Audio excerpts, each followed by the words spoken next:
Donc, le premier élément que je voudrais que vous reteniez, ça commence par un verset biblique de Genèse chapitre 2, verset 18.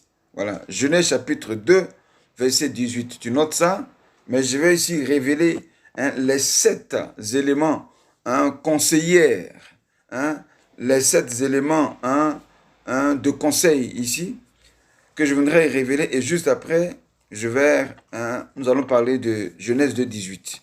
Alors le premier élément, c'est que l'homme était célibataire, sans enfant, quand il a rencontré cette femme.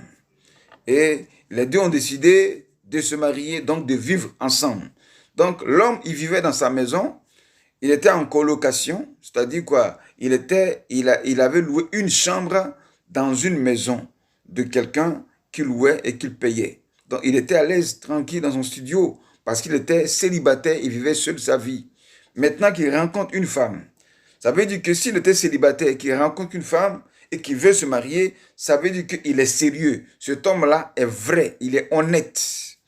Voilà. Donc pour lui, il rencontre une femme, ils se sont bien parlé, ils se sont mis d'accord sur certains points.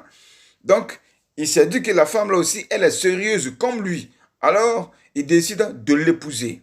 Donc, après le mariage, comme lui vivait dans un studio et que la femme vivait dans une grande maison parce qu'elle a 2 enfants, parce qu'en France, quand tu as des enfants, la commune, l'État, voilà, te donne une maison. Voilà, le social qui se passe en France, là, tu as droit à une maison.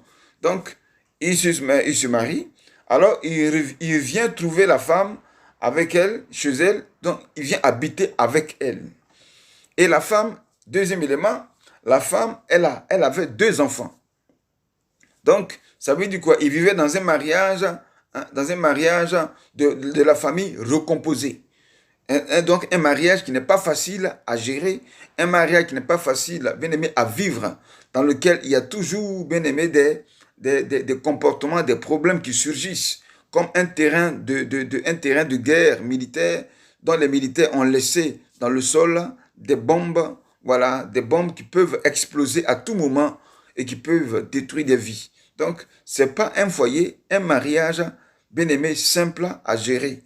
Dans les vidéos prochaines, je vais vous révéler les 4 types de mariage. Voilà, les 4 types de mariage. Il n'y a pas un seul mariage, il y a 4 types. Dieu a créé un seul mariage qui est le mariage de Adam et Ève. Et à cause de nos péchés, maintenant venant en Christ, Dieu maintenant va réparer nos vies pour nous insérer dans le mariage. Donc, dans cette manière de nous insérer dans le mariage après nos vies de péché,